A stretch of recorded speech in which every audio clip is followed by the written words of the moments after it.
Let's do it. And there we are. We're live. Hello, everybody. Hello. Welcome to the round 19 player ratings, proudly brought to you by Doing a Bit. Pommy, you're with me. It's player ratings night. Such a great time to be doing this right now. I didn't know if we would feel good again, but we do. Mate, it's the time to be alive, isn't it? What a time to be alive. Carlton 5 in a row. Almost a good football side, aren't we? Almost. Just about. We've got a lot to get through tonight. We've got the player ratings. We've got the Blue Abroad show. And then we've got a chat with Chris Juddy, on the Blue Abroad YouTube channel. Can you believe it?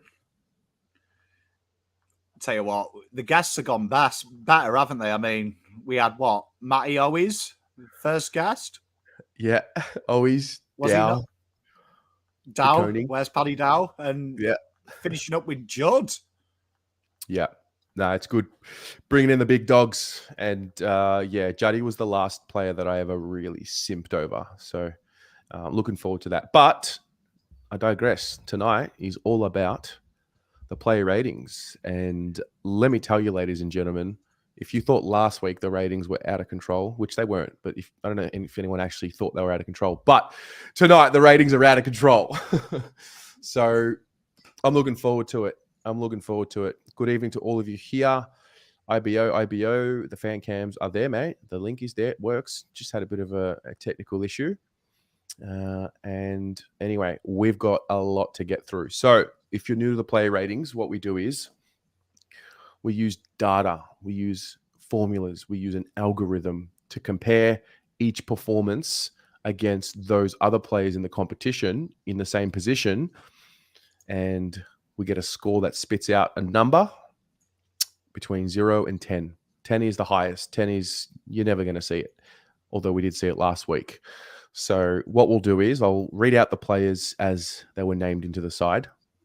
And then you at home will play along and you will guess the players as they go. We're doing this on the fly. Love to see it. All right. First and foremost. Pop in the background working like an otter, I'll tell you. Yeah. If all of you knew what was happening 3 minutes ago, 10 seconds before we went live, you would not believe that we are live right now, but we're going to figure it out. Okay. We'll start with Jacob Wiedering's game. I don't know. He didn't really need to do much, did he?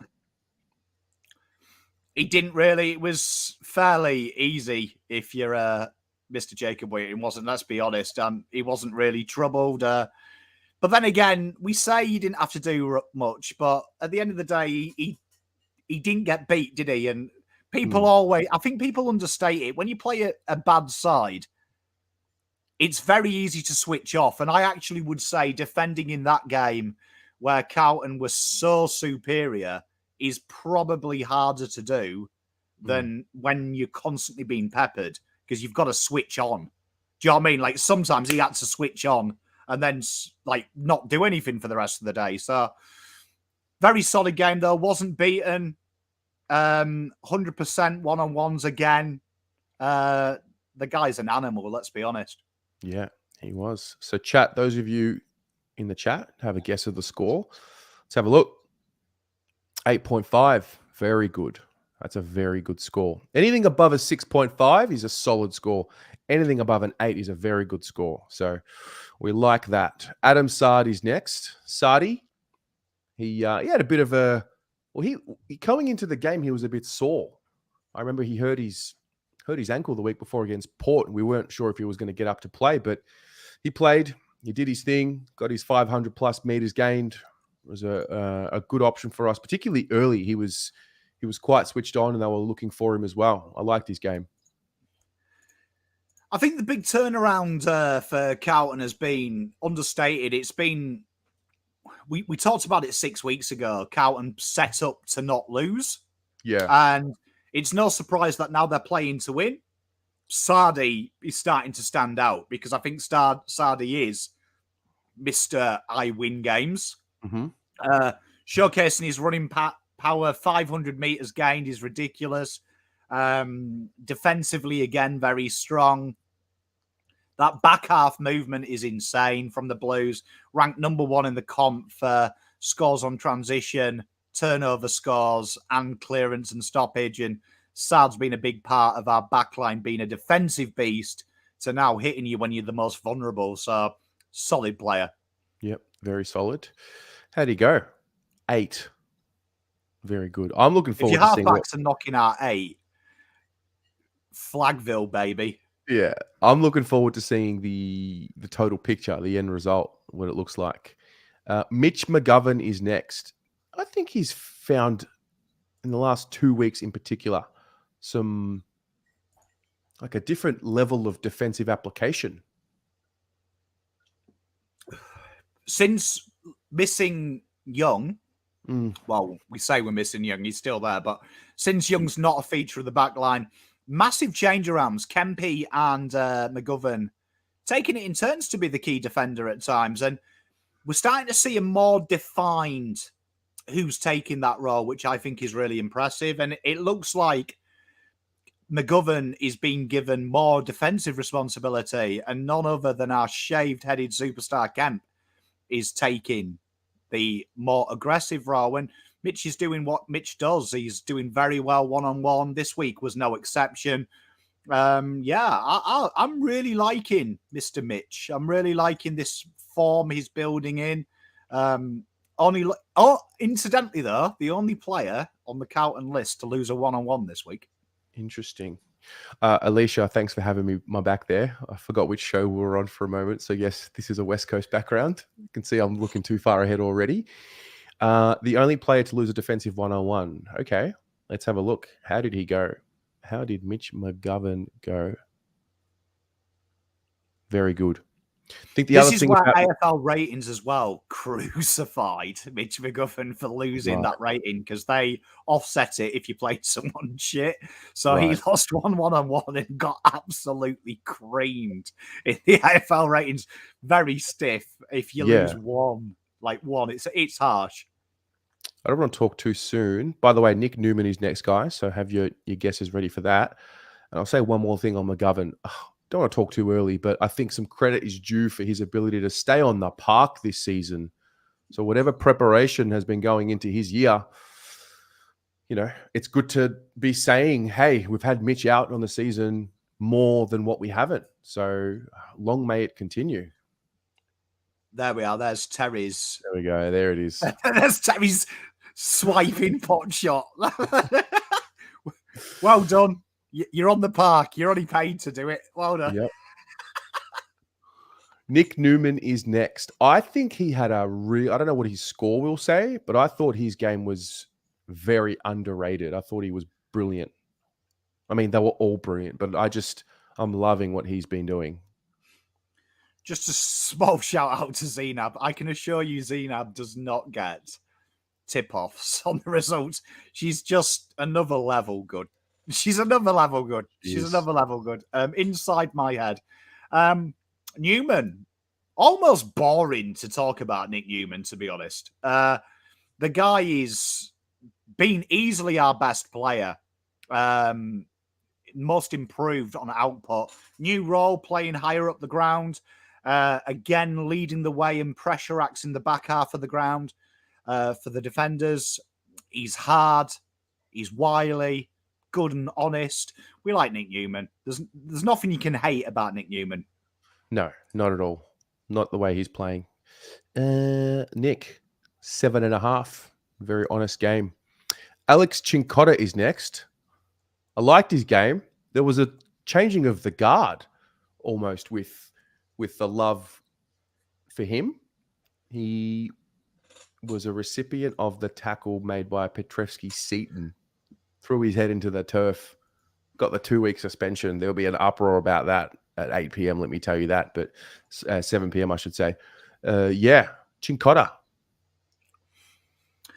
This might surprise some people when they see his rating, but Cincotta, we talked about the most important role at Carlton Football Club is Jordan Boyd in our transition. Yep. And he has become that backstop in the stoppage, playing very high up. And it's a role that requires so much responsibility. Right? Mm-hmm. Cowan this week got the arse end job, which is what Cincotta's had, where be tough, be strong, be defensively sound, and if we give you any crumbs, feed on it. Cincotta, on the other hand, had that more bold, aggressive role, and the key part of that is retaining, and almost like a scrum half in rugby, recycling the ball, and that is what he does well. 100% this week, he went at disposals. That is insane. That's actually higher than Boyd has been doing in that role. Hitting small targets, keeping the ball going, but also being an incredible big son of a bitch he is. You know what I mean? He's tough. He's tough and fantastic game. I will tell you right now, as a back pocket, ranked number 1, not only on TPI, but also AFL ratings this week. In his position. Wow. That's why he's called Pom Cotter. When I watched the replay, he was lining up for his goal. And I realized in the moment, only when I watched the replay, his body composition has come a long way. Not that he was out of shape at the start of the year, but what his body is looking like right now, he has put in a mountain of work to get himself to look the way he does. And he's just filling a role for us. So fair shout to him. The best commentary I've ever done on Watch Along was his goal. Literally, the best commentary I have ever done. I am so proud of that 2-minute passage of play. Okay. Wow. 8 for a back pocket player. We call that scenes, mate. What a player. Mate, I love Cincotta. Don't miss Boyd anymore. We got Cincotta. Got Cincotta. Ur, thank you very much for the 50. He loves the show, and we love Ur. As we move on to Brody Kemp. Brody Kemp played very well against the Eagles last time out, and I thought he played very well this time out. He's took 11 marks. He's really found his confidence, hasn't he? Consistently. He's got something about him as Kemp, and, you know, Carlton have come under a little bit of strife in recent years for, you know, their whole development of players. But for the first time, I'll intercept Mark Jacob Wheatering, tied level with Wheatering on marks. More contested marks as well than Jacob Wheatering.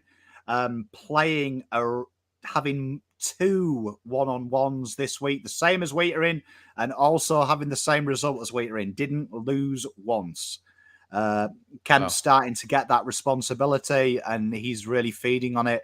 And, you know, an interesting part of Kemp's game, which doesn't get enough credit, is he's kind of playing the role that Mackay has played the opposite end, where you're starting to see, Curnow is, and you're starting to see a selflessness about him, that he brings the ball to ground to feed Sard, to feed Cincotta, which is a sign of a good backline. If you watch Melbourne when they won a flag, Richmond were famous for it. Broad, Grimes, they drop it down and say, right, boys, go to work and catch them while they're vulnerable. Yeah. Kemp's ability to know when to mark and when to spoil is probably better than anyone in the back line. You watch him, he pulls out of them marking contests and drops them down. Phenomenal little footballer is Kemp. And you know what? There's something about Kemp. He's likable. He's a real likable guy. He is. Let's have a look. How'd he go? 7.5. Solid job. So the defenders are slightly down because they've had fuck all defense to do. Which is harsh, but it does knock them down because obviously, like when you're as bad as they are, what can you do? Poor Kemp and the boys. Poor defenders. Blake Acres is next. I didn't feel like he needed to do too much this game. Still found his way. I wouldn't say he was as prolific as what I've seen. I'm curious to know how his score comes up. Acres doing Acres things. Running is a huge part of Vossi's game. Yep. Huge part of Vossi's game. So Vossi wants these guys to run themselves into the ground, and Acres is exhibit A of this. Works really hard forward and behind the ball. Looks to intercept. Looks to stifle. Played on gaff for the majority of the time. Incidentally, the best player on gaff was Ollie Hollands. His pressure acts are through the roof, but we'll come on to him. Acres doing Acres things, really. This is what you expect a minimum output of a winger. Easiest position to get numbers. And you'll see his results. 7.5. Wow, if that's the minimum standard for Blake Acres, we're tracking nicely. Hey, chat, you're doing well here. Sean, That's first one I've seen Zainab get wrong. George Hewitt is next. So Georgie played... He's been back for a few weeks now, and I feel like he's been building, and I think he looked like George Hewitt again for the first time in a while. Leading clearance player for the Carlton. Sam Docherty and him had a very hard job this week because they had to replace Cripps and Chera between them, with Dow helping out. And I said it a couple of weeks ago, Hewitt's going to have a big back end of the year. Don't sleep on old Georgie Porgy. And George came back with a bang. And there was a reason that you could see Cripps smiled a few times. He'd be like, you know what, Hewitt's back. Hewitt's back, baby. And that's all I needed to see. And Hewitt doing Hewitt things. Brilliant work. Score launches as well from them stoppages, which is where he's been really down this year. Solid game from Georgie. Yeah, it's just important to get him fit, firing, and consistent in this latter part of the season. This is something we were not able to get from George at the back end of last year. Obviously, his back flared up, and we just didn't have him available when we really needed him. So it's good to see him get through unscathed. He scored an 8, which is very good. Ollie Hollands is next. How good was it seeing Ollie Hollands back in the side? Marilyn Manson, as Gav in chat has dubbed him. Looks like a baby Marilyn Manson, to be fair. He does, but again, pressure acts through the roof. Joint leading pressure act player on the ground. People have got to understand what this allowed Dow to get a lot of the ball. This did his work. His work was selfless. Different wing role this week with him taking it over from Cottrell and the Chera. And you can see why you've kind of got a hint of what Carlton are about with this year in the draft. Everyone runs elite time trials and kilometers. You need that. And again, Ollie showing it. Didn't have a shitload of the ball, but again, worked his way into it. And his negating role in the third when Carlton iced the game, he pretty much made Andrew Gaff look dog shit because Gaff was, again, getting a lot of the ball, doing fuck all with it. And Ollie, first game in the seniors for a long time after one VFL game. We love you, Ollie. Absolutely. I need to bring up this comment because this got me going as well. It happened right in front of me. Broke the 2 tackles, and on the left to Charlie Curnow, it was a peach of a kick. It was beautiful. He does what he wants, does old Ollie. He does. Let's have a look. How did he go? He scored a 6. Okay. Good starting point. Lockie Fogerty's next. My new boy. But for one moment, that shot on goal he had, I thought he was really solid. I don't think Fogerty cares too much about kicking goals. I think he cares more about smashing heads. And I did find it interesting. The 2 players that remonstrated with SPS, and rightly so, was Ollie Hollands and Fogerty. Every time SPS came inside that defensive 50 half, Fogerty was looking to collect checks. You could see Fogerty had a bit of a bone to pick with him and did what he had to do, as you always did. Good tackle numbers, good pressure numbers, dishes it out on a dime as well. Loves giving it out. And again, took a wonderful spoil. Not many people have talked about it, but got in front of Oscar Allen, which is a big height difference, and brought it to ground for one of Carlton's goals. So he's got a little bit of mongrel. We like the number 8. We do. Let's have a look. 7.5. Very good. Paddy Cottrell, what do you got? Mate, the Ginger Ninja. Cotter's probably the worst position to play this week in Carlton. Both him and Hollands managing that flank. No one brought the ball near him. Carlton found a hole on the opposite side where Gaff wasn't and negated his influence really well on transition. Doing Matt things, really, working hard from start to finish, and Cottrell finding little bits and pieces when it mattered. His running off the pack was good. Very good tackling inside 50 as well for playing his more high half forward role. I'm just trying to prevent a coughing fit right now, so thanks for taking over, bro. It's all right. I can waffle with the best of them. Excuse me. Yeah, very good. Cottrell, let's have a look. I'm trying my very best. 6.5. So this is the base level of where you probably want everyone to be at a minimum, right? 6.5 just means you've done about your role with everyone else. Right in the pack with everyone. Right in the pack. Cunners. This is 4 games back now. Is it 4 or 5? Might be 5. Good to see him. Good to see him get some continuity. Another layer. Here's another one that's very important for the back end of the year. How did you find Cunner's game? 5 games this year. You are spot on, Terry. Again, Cunner's doing Cunner's things. And the big thing about Cunningham and Cottrell and Martin when he's played is the selflessness, the ability to do things that you're not really known for.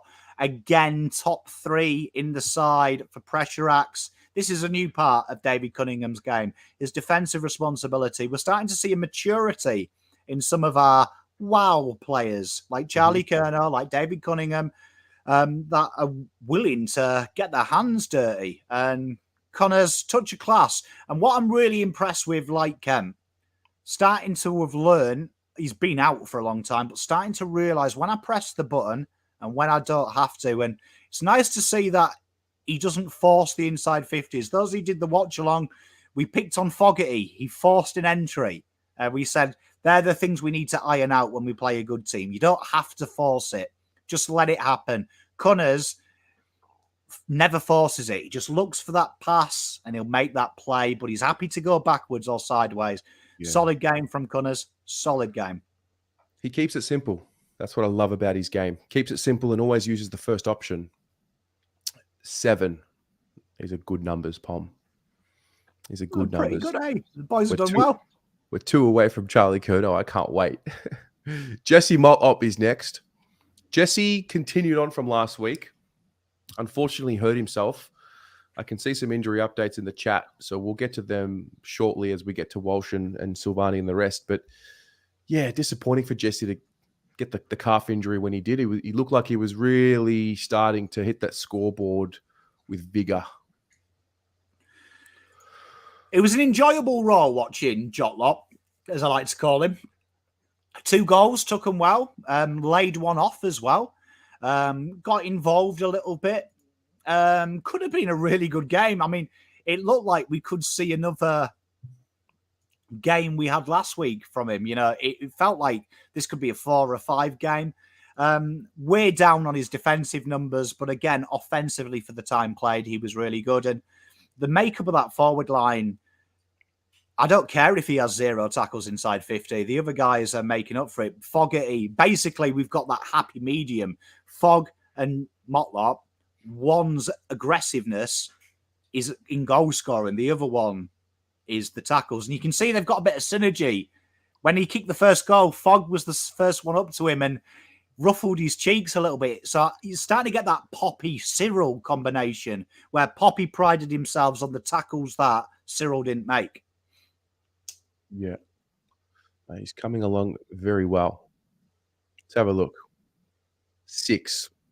Pretty good effort considering he didn't finish the game, isn't it? Yeah, and he took his 2 goals well. He gave one for free as well. Like he handed them out. That's how cocky our forward line is getting now. They're starting to gift them. Do you want to go? It's like Oprah Winfrey that second quarter. You get one. A goal. You get a goal. Everyone gets a fucking goal. I was waiting for Charlie to call me up and go, Pom, do you want to play 10 minutes with me? I'll get you one, mate. Well, speaking of Charlie, 10 goals.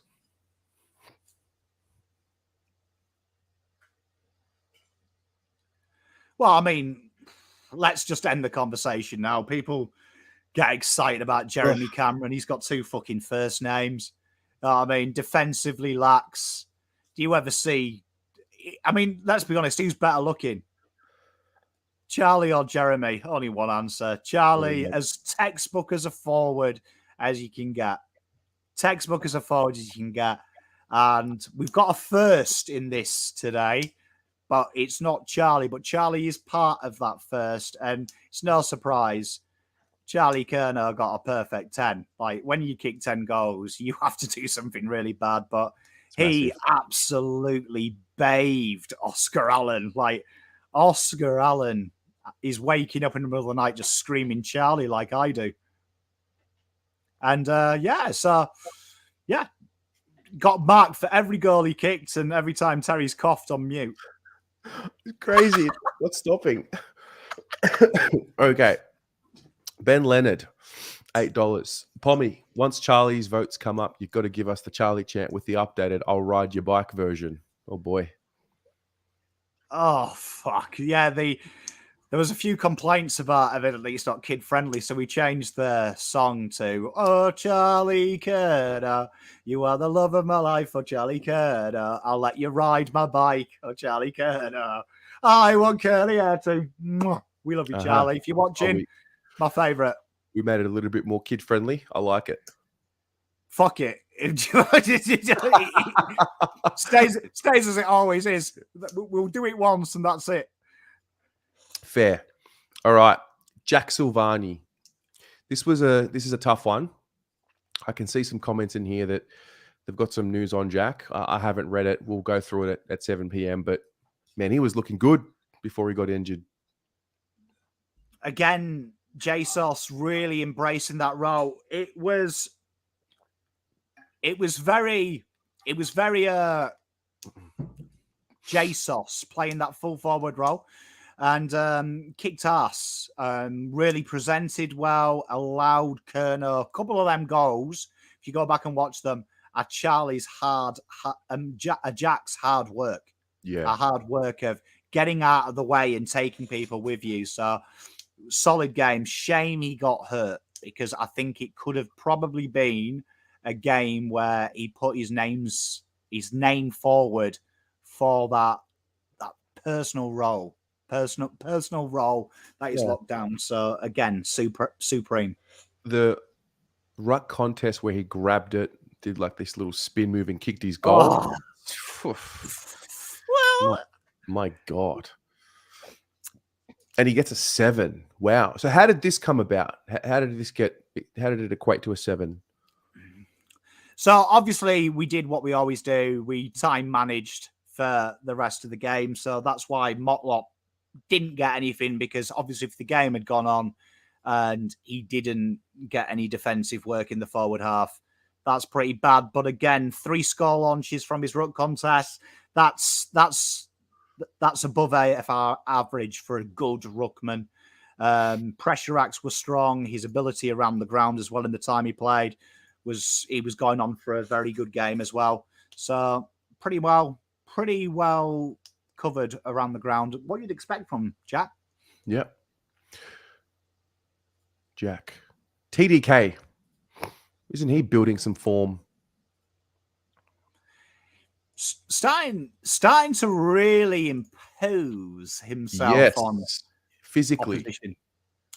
Opposition. Like, let's just talk about him for a second of what he was able to achieve today, right? For a ruckman, these numbers are blinding. These are blinding, and he's starting to make ruckman play his game, which is really interesting. And Bailey Williams is one of them make-up of players this time last year we'd have worried about, because outside of having shit tattoos, Bailey Williams is just a big thug, really. He's Audi Darcy, really. And 44 of his hit-outs to advantage, but these are the key ones for TDK.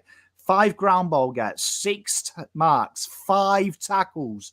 And in a week where you've lost Chera and Cripps, arguably your form 2 best players, you're looking at your ruckman to add something else. And these are midfield numbers: 9 clearances, 5 score launches, 8 score involvements. 2 intercept possessions. These are what we'd be looking for an on-baller. So again, TDK putting his hand up here and saying, you know what, maybe that 600, 700K might be worth it, baby.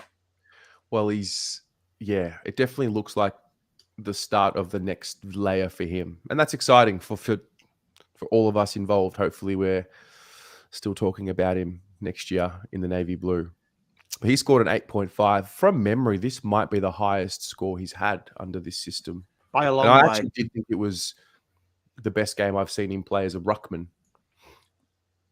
Mate, you've nailed it. And interesting enough, as well, from Tom de Koonig's point of view, when you look at all the ruckmen in the league who played this week, TDK's output was third. So pretty impressive.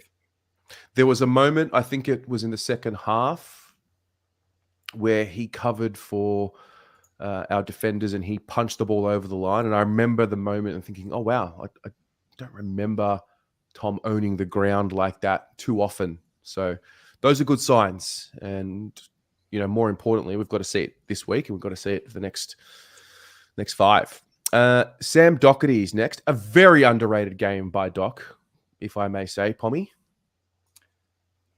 Samuel. In a week where you've lost Doc and Chera, you lost Cripps, a man that played 90% midfield time, absolutely peppering the shit out of that midfield. What a player. He ran that midfield like a champ, and people have really slept on him in this game. These numbers are outrageous, right? 27 pressure acts, 7 ground ball gets, 9 score involvements, just under 20 meters gained per disposal, 12 contested, 9 clearance, 12 inside 50s. Sam Docherty really had a game where I feel people have really slept on Docherty's game. This was understated, and just think 20 meters per touch going at 90%. Wow. In a game that technically territory wins you football games. Going at 90% as a pure midfielder is unheard of. So let's have a look. Oh, really? The first 2 10s ever. What? And Sam Docherty giving it one of them. Tell you what, if you slept on this person's game, shame on you. For me, easily top 2 performers out there. This guy's game was insanity. As a midfielder this week, second only to Marcus Bontempelli. Jeez. Put some respect in respect Sammy D's name. Incredible. An incredible Can't wait to see that little guy go up against the plastic hard men of pies. The plastic hard men. We love it. We've got receipts to cash in. Sam Walsh is next. Now, I've just brought up the tweet and the injury updates are in. Scans have confirmed a low-grade hamstring strain and he's going to miss about 2 to 3 weeks. So we'll knock that off. But can I just say, I don't know what his score is, but what he did in that first quarter and 10 minutes, whatever it was, he was looking ridiculous, mate. Sam Walsh, we just talked about, by the AFL rating system, Marcus Bontempelli, fair, was the best player in the land this week.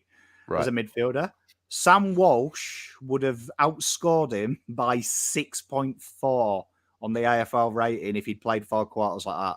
So that is basically saying Walsh was taking the piss. It was God's thumbprint. It was God's thumbprint throughout the game. It was.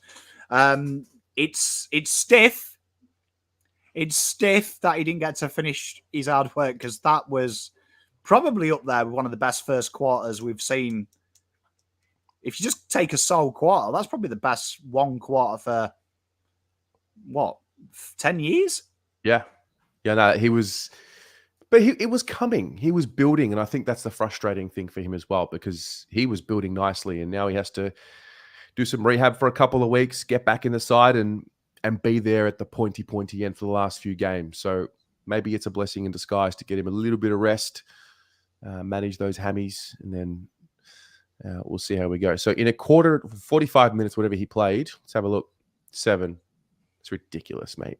That's actually ridiculous. So that's just for the full quarter. It would have been a 10 if we'd done what we did the others. But for the purpose of not ruining the record books, you can't give him 10 for a quarter. Fair. Paddy Dow is next. When I got home from the game, when I thought about Paddy Dow, I'm like, oh, he was okay. Kicked his goal. I didn't think too much of his game. When I watched the replay, it looked a little better. I saw the meters gained. He really helped with the territory battle. How did you see his game? It's an unfortunate one with Dow because people chop and choose with your data, right? So the most overstated stat in the world, I keep telling you, was disposal efficiency. Don't look at it unless there is another metric that you are going to try and criticize or compliment it with. So everyone's going to say 52% butchers the ball. Okay, so let's look at some proper facts, some actual facts, right, which list managers would judge him on. 21 of his touches, right, 15 of his kicks, 13 of them were in the red zone, which means under a hot pressure, right? So that, and all of them, apart from 2, were into hot zones. Now, how many players can do this? 27.1 meters gained per touch. Wow. That is double anyone else. They're ridiculous distances.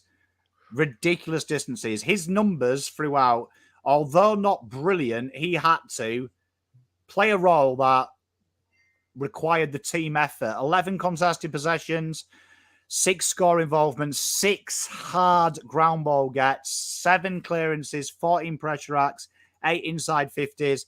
His work allowed Doc to have the game he did and Hewitt to have the game he did, and incidentally allowed other people to do it. So when you look at it with his defensive side of his game that some people are asking, do you know what I mean? You've got to look at what Dow did. So for a midfielder, ranked just above average on his defensive output as well, which people forget.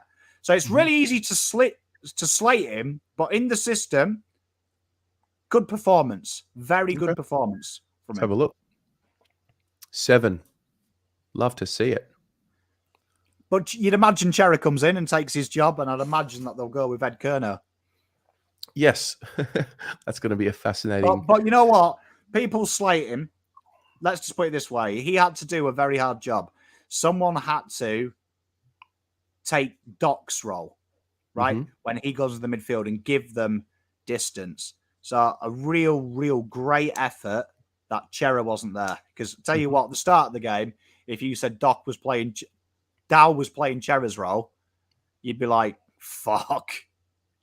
Yeah. Wouldn't you? You would have been like, fuck. And credit to Voss. Voss moved his magnets. Doc had the premium on-ball role. Hewitt had the second. And Mr. Dow, just that extra. So fair play to him. I'm not going to slate him. Like, if we're at the stage now where we're delisting players when they've just won you 5 games in a row, fuck me. Well done, Dow. If you're watching, well done, mate. I didn't think for the life of me you would have fucking had that game.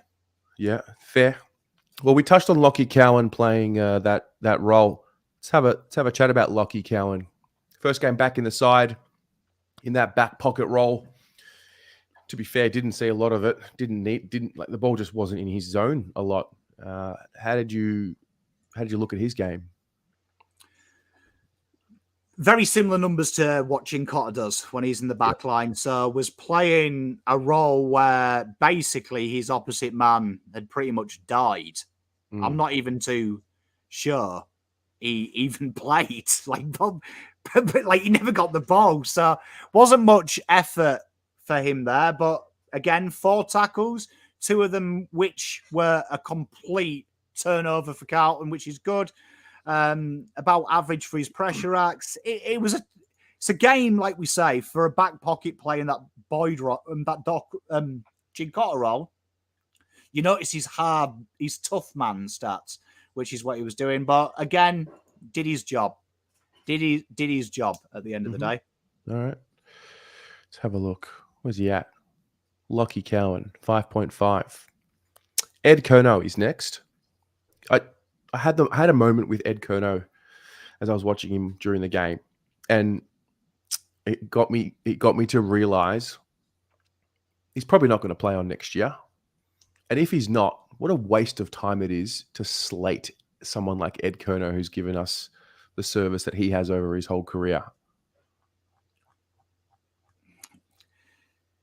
With the injuries that happened last week, this is where I don't think there can't be anyone with a working brain who was upset Ed Curnow played this week, because that is literally why we gave him a year. It's break glass in case of emergency. You need some maturity. I've seen a few harsh comments around Dow. Worst midfield. They're not ranked the worst midfield at all. It's the rest of the ground that's completely cooked for them. But their midfield, mano is tough. But this is a big issue here. You need that experience. And his work off the ball, protecting players. He protected Dow for about 5 of his touches.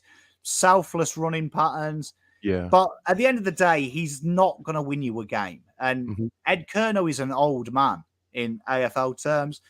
And based on what Carroll did at the weekend, you'd be glad Ed Curnow played 4 quarters, because the maturity, the level-headedness is it.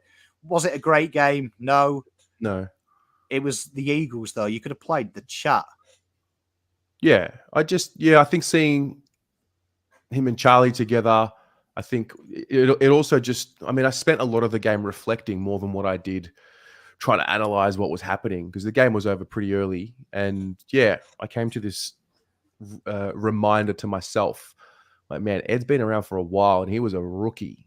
He was not a highly touted pick. And I think we're at the end of his career, whether it's, the last 5 games. I don't know what happens next year and what that situation will be like. But if this is the last, month that we have Ed Curnow on the list during the regular season, I think we should just, instead of look for a reason to be mad at him and disrespect, I think it's important to appreciate what he's done for the club. Hey, came in, did his job. Was it spectacular? No. But, no. End of the day. Yeah. Like, a few people saying this, Ed Curnow needs to go on Nick Dacos. If you want him to get the Brownlow medal at the end of Friday, do it. But end of the day, Ed's setting that standard. And I'd imagine he's one of the guys who makes way for Chera and Cripps. Yeah. Josh Honey's next. Got himself an opportunity to get back in the side, with Jack Martin being a late out in the week. Kicked a goal early, and then I just don't know. I felt like he just didn't quite grasp his opportunity like I was hoping he might have. It was one of them games, wasn't it, from him, that you understand, like, a lot of people will critique the selection, and there's a reason that we're winning games. Everyone's playing a role that they're built to play, and that's good. So 9 minutes into this game, if we'd done TPI, probably a 10. Right? As the game went on, we didn't see him, and good pressure acts. But the big thing with pressure acts, and you've got to think that every stat sisters up. So pressure acts, if you're getting anything over 10 pressure acts, we should start to see tackles coming in for almost 1 in every 5 pressure acts. That didn't happen. He had a lot of pressure acts, no tackles. So a lot of thankless running. You need to see a bit more. And this is one where you'll be crossing fingers and toes that Jack Martin is fit, because he played the Jack Martin role that higher up the ground and didn't really present, didn't really bring the ball to ground, didn't offer anything. And in the end, it meant Cottrell had to go and play this role, and then we slotted him into the forward pocket. So sad times. Let's have a look. A 4. Yeah, just below where we need him. Lewis Young. Lucky he was the sub. it all worked out for the best. I thought it was interesting to have him as a sub. In the end, it ended up working out for the best because Jack was the one that needed to come off. Thought he was okay. He's definitely a guy in my view that he's just going through a new challenge in his career, in early parts of his career with Carlton and his career as a whole. And he's definitely going through a period where he's going to have to learn something new. There's an evolution that's happening. So he's just going through that challenge. Impact sub, mate. Yeah. Hey, do you know what I mean? Everyone's like this. So you've got to you've got to have a small, fast player. Voss is a genius. Just have a big fucker. Yeah. They're the new impacts. Very deceiving stats because all of his ruck contests were against Jack Williams, who is about as good in the ruck as I am. And I've faced 0 ruck contests in my time. But did dominate it. Fair play to him.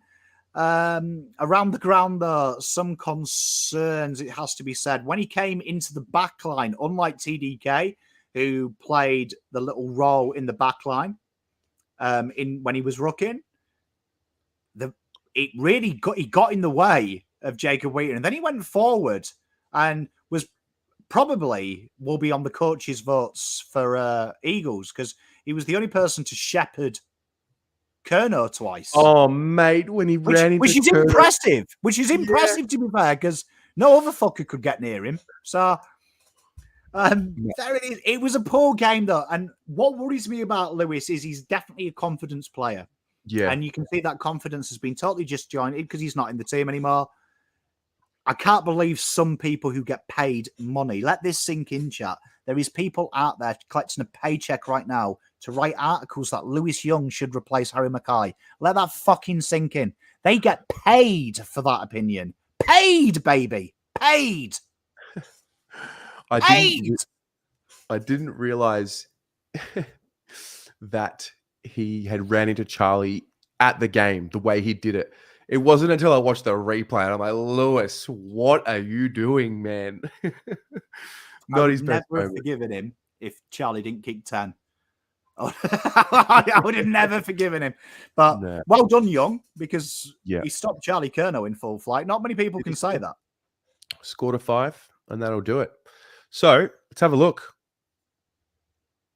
Hey, look! I've got look at that! I've got the sizes, so we're not hidden.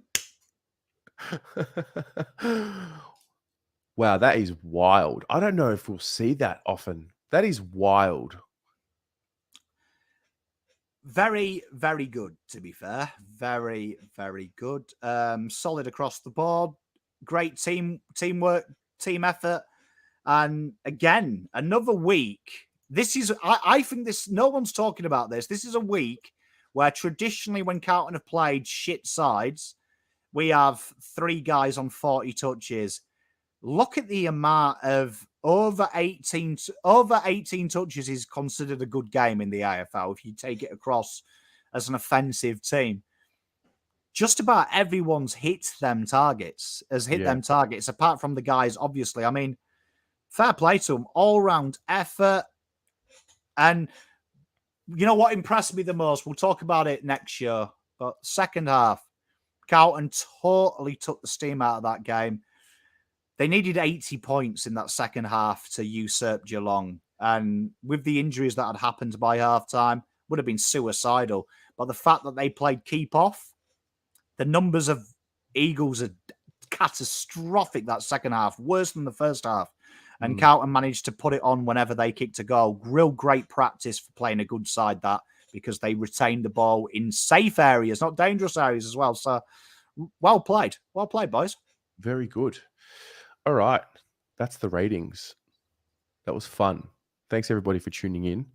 Go pour a cup. I'm absolutely going to pour a cup of tea. I've got to get this throat settled. Green tea. Mate, that was wild. I couldn't stop coughing. Sorry about that. It's a good job your co-host is the king of waff. Yeah. Guys, we will see you in 10 minutes, 7 p.m. Blue Abroad show. Can't wait. Have a good one.